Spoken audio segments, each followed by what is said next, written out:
Dear friends, आज मैं आपको सारे टेंसेस रिपीट कराने जा रहा हूँ। ओके डियर फ्रेंड्स, क्योंकि बहुत सारे हमारे स्टूडेंट बोलचाल में भूल से कोई दूसरा टेंस लगा देते हैं।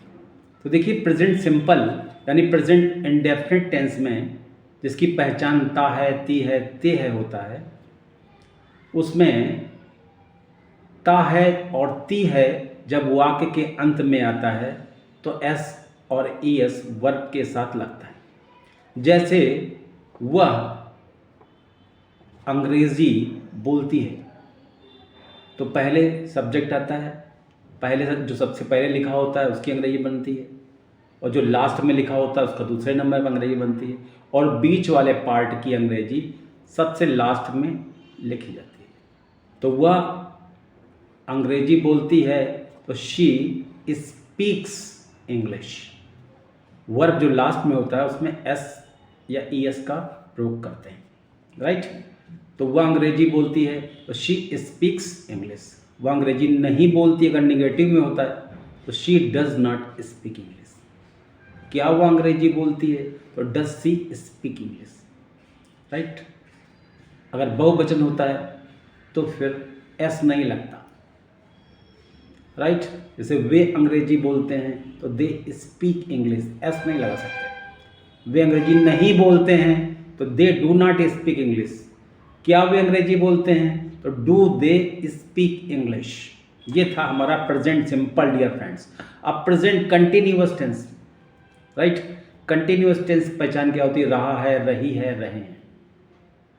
तो जब रहा, रही, रहे आखिरी में आता है किसी भी वाक्य के अंत में, तो रहा रही का मतलब होता है कि आईएनजी का प्रयोग करना है आपको, और सहायक क्रिया अगर है तो इज लगाना है, हूँ अगर है तो एम लगाना है, हैं अगर अंक की मात्रा लगी है तो आर लगाना है, राइट।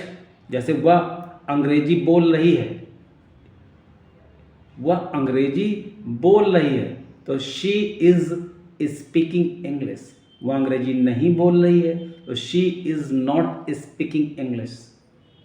क्या वह अंग्रेजी बोल रही है तो is she speaking English, right. ऐसे बनाना, मैं अंग्रेजी बोल रहा हूँ तो आई एम स्पीकिंग इंग्लिश, वे अंग्रेजी बोल रहे हैं they are speaking English, right. I hope it is clear. Okay, हम लोग आते हैं present perfect tense. Dear friends, present tense का मतलब होता है लास्ट में है आता है। पास्ट का मतलब होता है जनरली लास्ट में था आता है। फ्यूचर का मतलब होता है लास्ट में गा, गी, गे आता है। तो ऐसे आप पहचान जाएंगे कि ये प्रेजेंट है, ये पास्ट है या फ्यूचर। ओके, देखिए पास्ट सिंपल या पास्ट इंडेफिनिट में आते हैं, राइट। मैंने मैच खेला, तो इसमें क्या होता है? पहचान ता था, ती थी, ते थे, या पहले बड़े ए की मात्रा लगी होती, फिर आ था, ई थी, ए थे, या आ, ई, ए भी आता है। ये नियरेस्ट पास्ट की बात करता है, राइट। लेकिन अगर धर्म की बात होती है, साइंस की बात होती है, तो डियर फ्रेंड्स हमेशा ये पास्ट इंडेफिनिट टेंस में ही आते हैं वाक्य, ध्यान रखने की बात है। ओके, चलते हैं। मैंने मैच खेला, I played match, second form. मैंने मैच नहीं खेला तो I did not play match. क्या मैंने मैच खेला तो did I play match, right. अब आते हैं पास्ट कंटिन्यूअस टेंस। वह मैच खेल रहा था। पास्ट कंटिन्यूअस मतलब होता है रहा था, रही थी, रहे थे। वाज और वर का प्रयोग होता है। ही, शी, इट के साथ वाज का प्रयोग होता है। कोई भी नाम आई के साथ भी वाज का प्रयोग होता है। शेष सदी के साथ वर का प्रयोग होता है, राइट। तो वह अंग्रेजी बोल रही थी, एक एग्जाम्पल लेते हैं। वह अंग्रेजी बोल रही थी तो शी वाज स्पीकिंग इंग्लिश। वह अंग्रेजी नहीं बोल रही थी तो she was not speaking English. क्या वह अंग्रेजी बोल रही थी तो was she speaking English, right.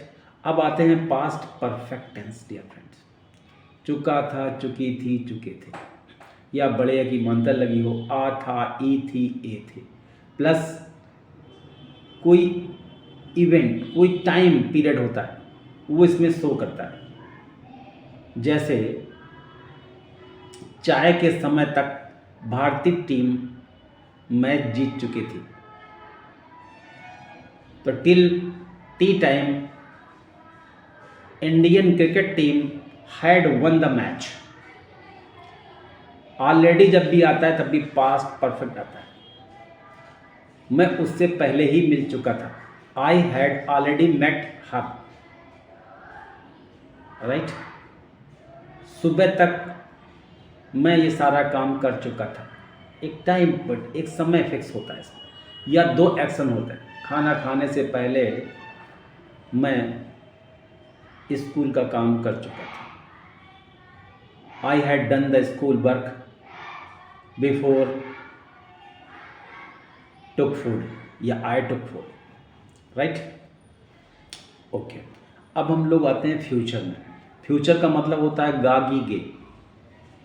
I we के साथ शैल का प्रयोग होता है, से सभी के साथ विल का प्रयोग होता है। लेकिन अगर पक्की बात होती है तो आई वी के साथ भी आजकल विल का प्रयोग किया जा रहा है, राइट। एडवर्स यूज़ हम लोग कर देते हैं आई वी के साथ विल का, और विल जहाँ लगाते हैं वहाँ शैल, पक्का, सर्टेनिटी शो करने के लिए, राइट। वैसे विल का ही प्रयोग ज़्यादा हो रहा है दोनों में, राइट। मैं खेलूँगा तो आई विल प्ले, या आई शैल प्ले।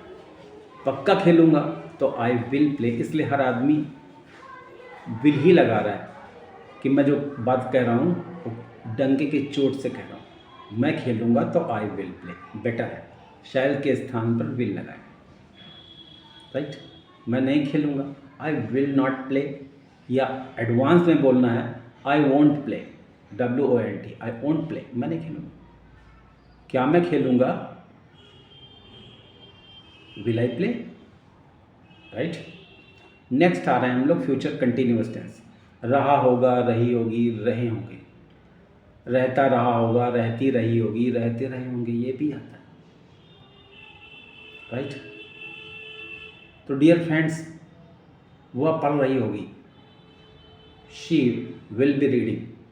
वह नहीं पढ़ रही होगी, she will not be reading, या शी वोंट बी रीडिंग। वह नहीं पढ़ रही होगी, she will not be reading. क्या वह पढ़ रही होगी, विल शी बी रीडिंग, या studying. Okay, studying is better than reading, right. Okay, future perfect पे आते हैं डियर फ्रेंड। वह नहा चुका था, नहा चुका होगा, सॉरी, गागी के जरूर आता है फ्यूचर में। वह नहा चुका होगा तो ही विल हैव बाथड,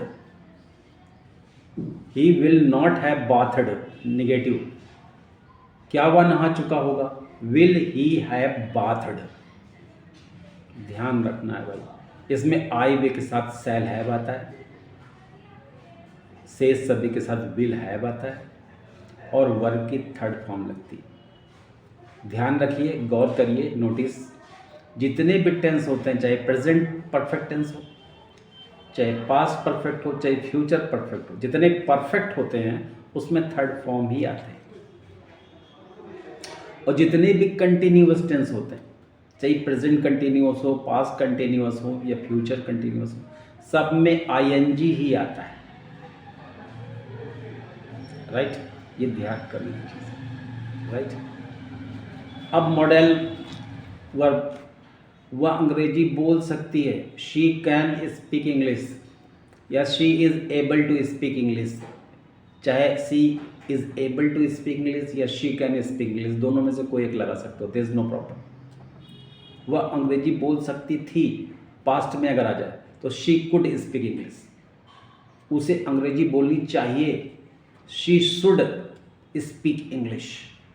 ये सारी चीज़ें रिपीट करा रहे हैं, बहुत सारे स्टूडेंट कंफ्यूज हो जाते हैं ट्रांसलेशन में, और जब तक ट्रांसलेशन डियर फ्रेंड नहीं आएगा आपको अंग्रेजी बोल ही नहीं सकते, चैलेंज के साथ बता रहे हैं। ट्रांसलेशन जानना बहुत ज़रूरी है,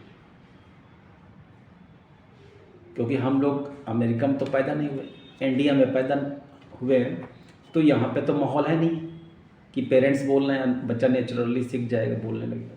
यहाँ तो बगैर ट्रांसलेशन के आप अंग्रेजी बोल ही नहीं सकते। You can't speak English without translation. That's why you are required to know all the fundamentals of the grammar, otherwise you won't be able to speak English under any condition, right.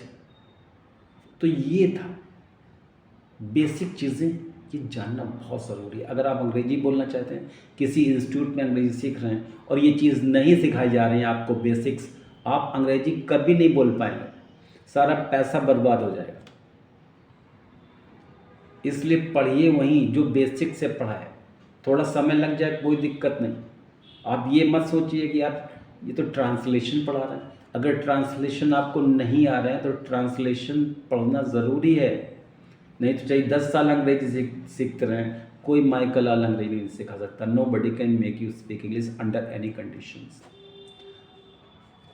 right, until you know the translations. Translations are the fundamental things which are important to be necessarily known to you, otherwise you won't be able to speak English however much time and money you may spend. So that's all, I'm coming to an end. All the best everybody, good luck.